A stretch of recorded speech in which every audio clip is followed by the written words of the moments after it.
Hi hello welcome to smart Anusha channel. ఈరోజు మనము వంకాయ కట్ మిర్చి చేసుకుందామండి. చాలా టేస్టీగా ఉంటాయి, చాలా ఈజీగా చేసుకోవచ్చు. ఇంట్లోనే చేసుకునే విధానం చూద్దామండి. ఒక హాఫ్ కేజీ పొడవు వంకాయలు తీసుకున్నానండి. పొడవు వంకాయలు, నల్ల వంకాయలు ఉంటాయి కదండి, అవి తీసుకోండి. చాలా టేస్టీగా ఉంటాయండి. ఇవి నీట్గా కడుక్కొని తీసుకోవాలండి. ఇలా తీసుకున్న తర్వాత ఇప్పుడు నేను చూపించిన విధంగా కట్ చేసుకోవాలండి.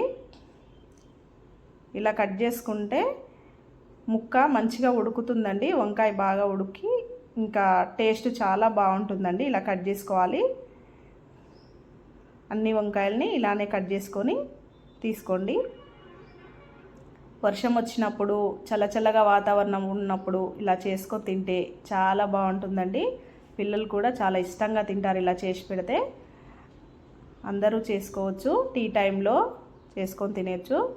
తర్వాత ఒక హాఫ్ కేజీ శనగపిండి తీసుకున్నానండి. తర్వాత 2 టేబుల్ స్పూన్లు బియ్యం పిండి తీసుకున్నాను. తీసుకొని ఒకసారి కలుపుకోండి. తర్వాత సరిపడా ఉప్పు వేసుకోండి. 1 టేబుల్ స్పూన్ కారం వేసుకోండి. మిర్చి కాదు కాబట్టి కొంచెం కారం ఎక్కువనే వేసుకోండి, అలా అయితేనే బాగుంటుంది. వామ వేసుకోండి 1/2 టేబుల్ స్పూన్. అలా వేసుకున్న తర్వాత 1/2 టేబుల్ స్పూన్ వంట సోడా వేసుకోండి. ఇలా వేసుకున్న తర్వాత ఒకసారి మొత్తము కలుపుకోండి. ఎప్పుడైనా ట్రై చేశారండి మీరు వంకాయ బజ్జీ? చాలా టేస్టీగా ఉంటుందండి. ట్రై చేయండి. ట్రై చేశాక మీకు ఎలా వచ్చిందో కామెంట్ చేయండి. ఇలా కలుపుకున్న తర్వాత కొద్ది కొద్దిగా వాటర్ పోసుకుంటూ బజ్జీ పిండిలాగా కలుపుకోవాలండి, ఉండలు లేకుండా.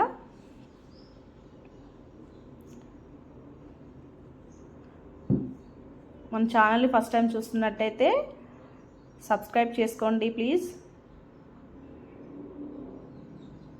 ఇలాంటి మంచి మంచి రెసిపీస్ కోసం మా ఛానల్ని సబ్స్క్రైబ్ చేసుకోండి.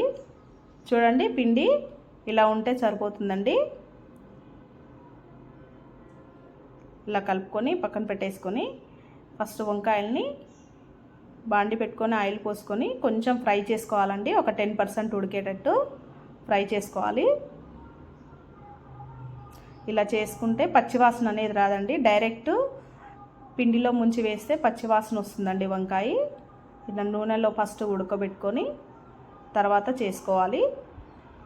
ఒక 10 మినిట్స్ ఉడికితే సరిపోతుందండి. 10% ఉడకాలి. కొంచెం ఫ్రై అవ్వనండి.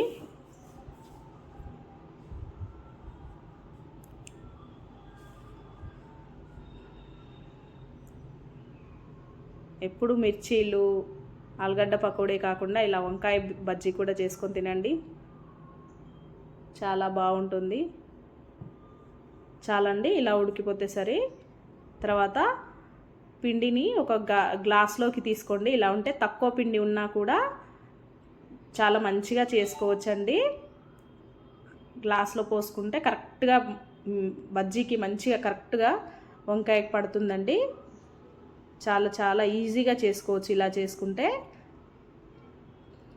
గిన్నెలో అయితే కొంచెము మంచిగా అంటుకోదండి పిండి. ఇలా గ్లాస్లో పోసుకుంటే చేసుకున్నారనుకోండి, ఇలా తక్కువ పిండితో కూడా చాలా బజ్జీలు వేసుకోవచ్చండి.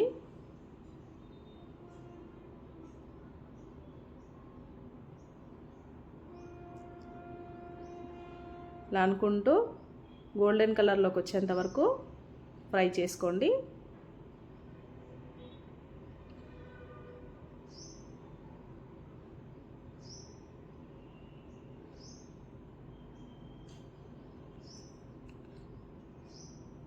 పిల్లలు, పెద్దవాళ్ళు చాలా ఇష్టంగా తింటారండి. ఈవినింగ్ టైంలో చేసుకొని తింటే ఓం నమః శివాయ చాలా బాగుంటుందండి.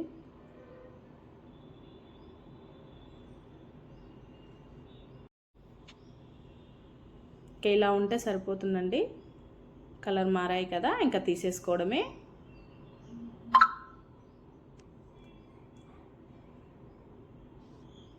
తీసేసుకొని సర్వ్ చేసుకోవడమే. చూడండి ఎంత బాగా వచ్చాయో.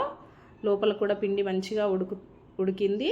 వంకాయ కూడా ఉడుకుతుందండి. మనం ఫస్ట్ ఆయిల్లో డీప్ ఫ్రై చేసుకున్నాం కదా, అందుకని చాలా టేస్టీగా ఉంటుందండి వంకాయ. చాలా చాలా బాగుంటుందండి బజ్జీ. ఇలా చేసుకొని చూడండి, ట్రై చేయండి. మా వీడియో కనుక నచ్చినట్టయితే లైక్ చేయండి, షేర్ చేయండి, సబ్స్క్రైబ్ చేసుకోండి. థ్యాంక్ యూ ఫర్ వాచింగ్ అండి.